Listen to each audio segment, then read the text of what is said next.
Okay, welcome everybody to another episode of Eye on South Africa. Today we're going to talk about Floyd Shivambu. Floyd Shivambu, who along with Julius Malema helped, and also Ndlozi helped to found the EFF, the Economic Freedom Fighters, who ushered in a socialist agenda and a controversial land seize agenda in which they say the land should be taken from the whites. That's a simplification. What they really were trying to say is that South African land and resources should be used for the betterment of the country, especially Black people. And if by any means necessary, if it has to be by force, then it has to be by force. That caused some controversy. We saw where Trump said that that song "Kill the Boer" is bad, and within South Africa, there's genocide of white farmers. So a lot of people see Malema and Shivambu as villains because they champion that song, although we know that song is metaphorical. So the name of the title of the show is that Floyd Shivambu is being called a predator who hides under the cloak of being a revolutionary. The guy who wrote this article's name is Richard Pithouse. He wrote it for the Mail and Guardian in South Africa. And what he's saying is that Shivambu has a history of putting himself forward as a revolutionary and a pan-Africanist, when in reality, he's a predator who uses the revolution, unlike guys like Cabral and Sankara, who worked with the people. He uses his revolutionary to pander to himself and is disconnected to the people. And here are the points which tend to prove that. He was with the EFF with Julius Malema, and while he was there, he and Malema were involved in a banking scandal in which they appropriated money from the banks with fraudulent loans for banks for poor Black people. And he used those loans for himself. He had a lavish wedding and everything else. Then he left EFF, the Economic Freedom Front. He left EFF to join Jacob Zuma's party.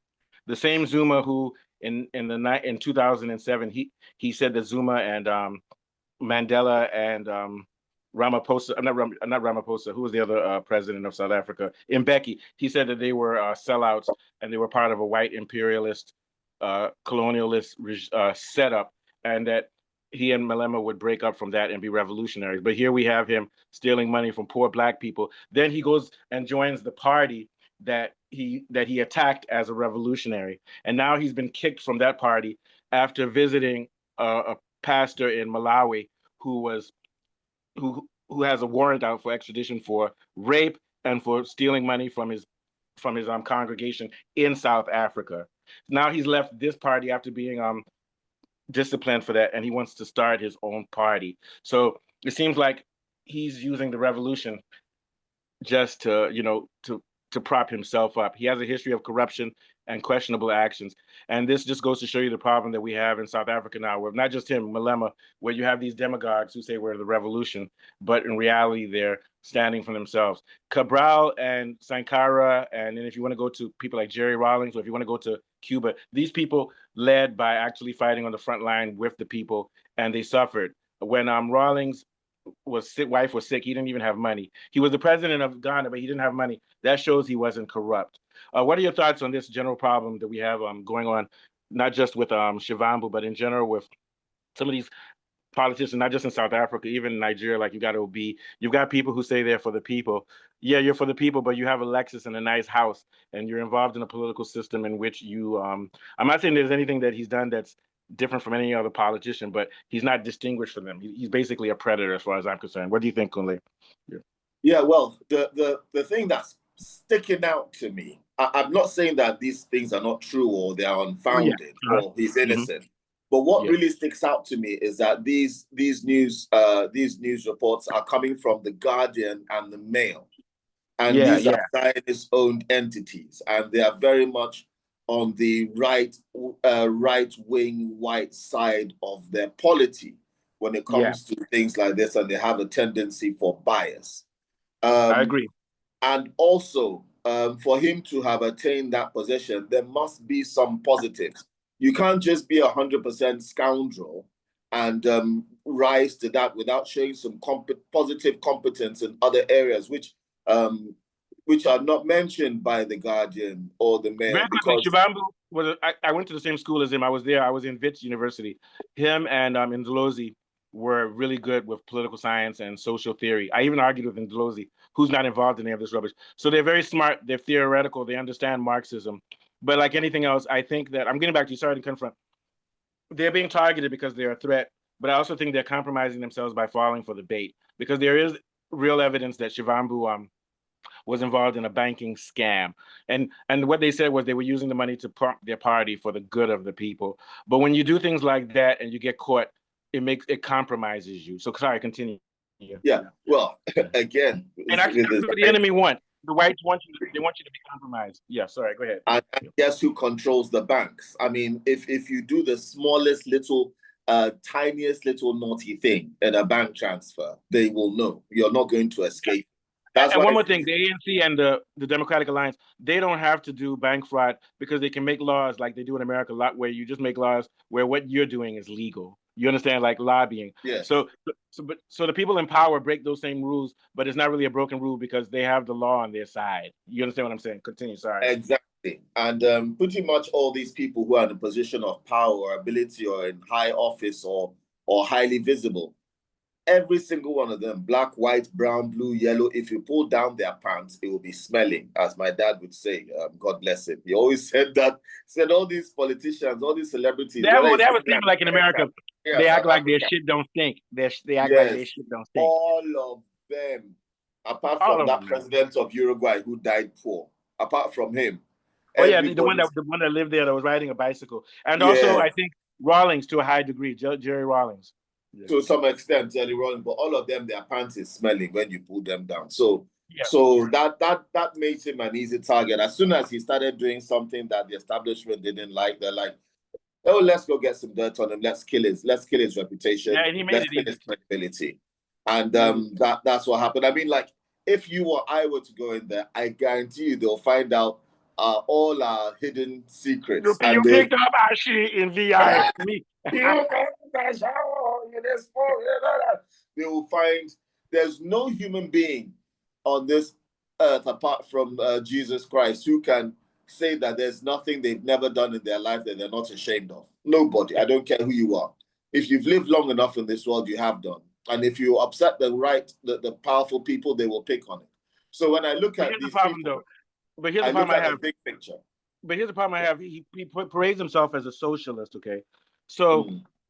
he already has power. So do you think about it? He's running. He's a famous person. He can go and make speeches and get $10,000, $15,000 per speech. I don't think it was in his wise interest to commit bank fraud, especially when you know people are looking at you. You understand what I'm saying? He needs to Yeah, be a I little bit. understand. But how much bank fraud was it? Was it billions of dollars or was it like a couple No. hundred grand? Nothing to that point. And once again, we go Exactly. to the same thing. The ANC, like Ramaphosa, doesn't have to do bank fraud because corporations pay him to allow them to steal South Africa's resources, and it's all illegal. Do you get my point? It's all legal. Yeah. It's all legal. But this guy takes small money, maybe $5,000, and I he's. would be But more interested to see who helped him get up to mischief with that money. oh, you know Because who it's it was? probably You his know who it was? accusers are You know, somewhere You know involved in who it. it was though? You know who was also involved in it that got him to do that so that he could mess up the EFF? It was Zuma.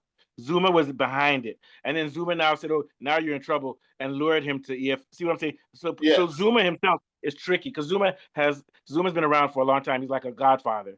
And he still wants to get revenge on the ANC. And he wanted to get revenge on the EFF. So he lured Shivambu from the EFF. So I think Shivambu's only real mistake was not being corrupt, but leaving the EFF, leaving the party that he started to join with the party of the same person he was criticizing. It'll be like Bernie Sanders now joining Trump. Do you get my point?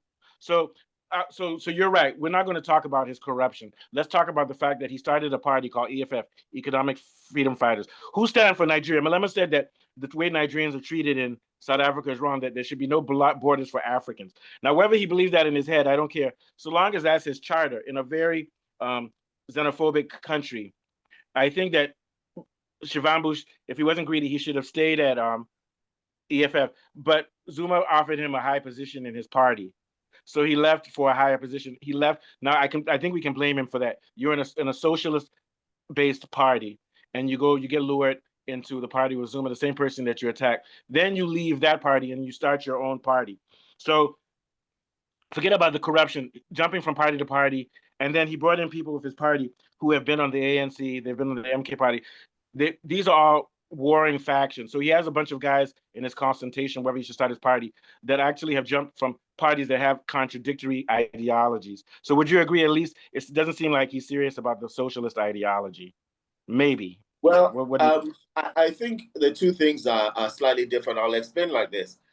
He Yeah. wants to push a socialist ideology, but he felt that where he was couldn't push it. So he wanted to Yeah, go to maybe. another platform with more Yeah. power, and probably felt that when he got to that platform, he could push his ideology. He was But the problem probably is that thinking, he jumped into a sort of a right wing because the MK party is Zuma's party, but it's Zulu nationalist. They're not socialist. Do you see what yeah, I'm but I think saying? they're more influential than the party he left. Yeah, yeah. That's But why here's the he thing. went. But here's the thing. If they hadn't, the party he left was coming second to ANC in the voting. Even when he was with EFF, they were the second most powerful party, even more than the white party, the DA.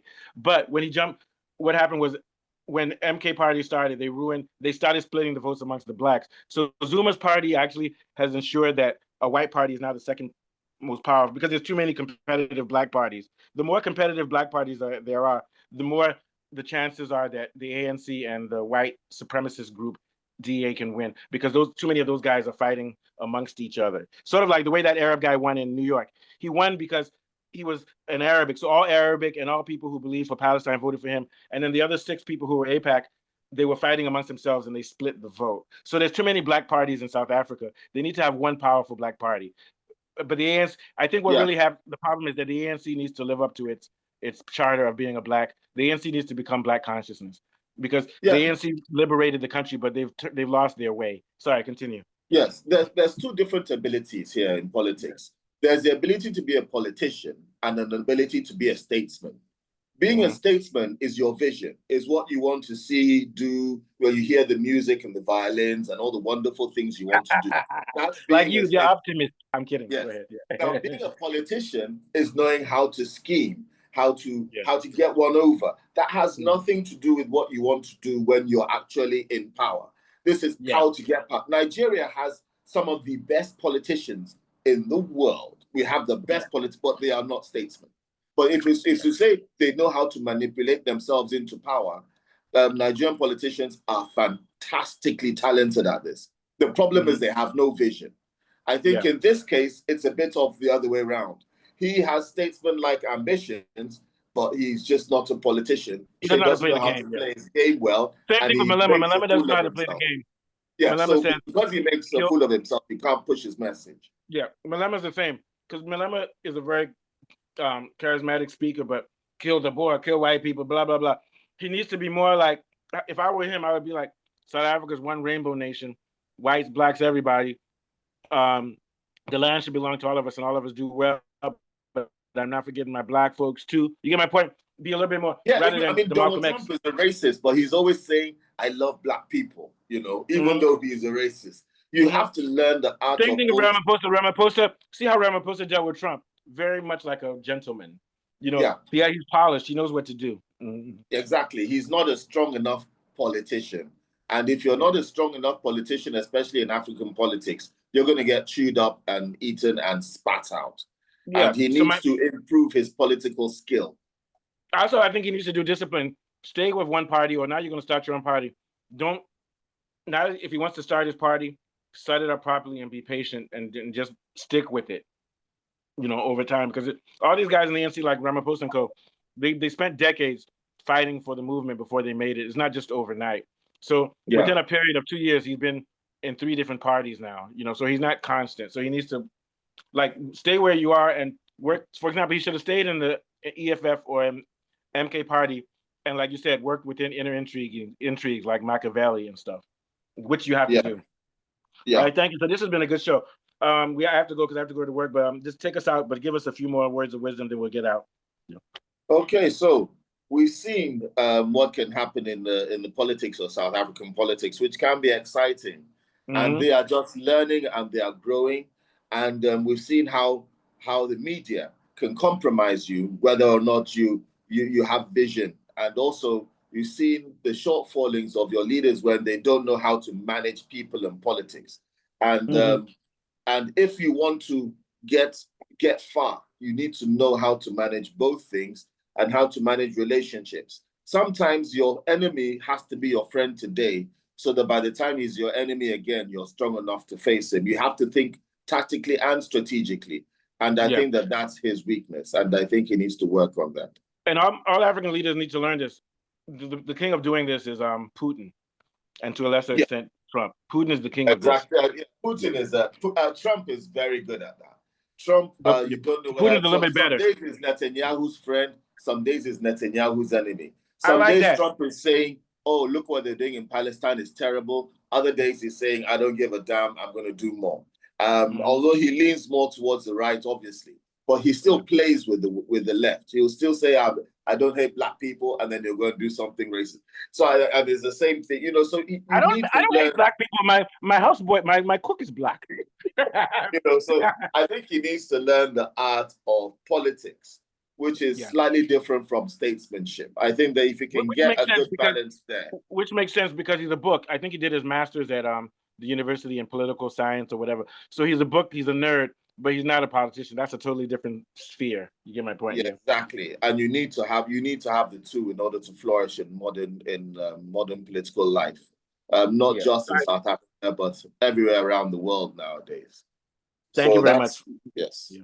Take us out, Kunle. Thank you. This is a brilliant show, to be honest with you. I'm not joking. Nice one. Okay, so it's been a good day with myself and Mustafa, and we've enjoyed talking about the politics of South Africa today. And I bid you adieu. And we shall see you on the next one. All right, thanks, Kunle. I did another recording from our video. I'll send it to you now, the one we did yesterday. Okay. Thanks. All right, cool. Nice one. This one was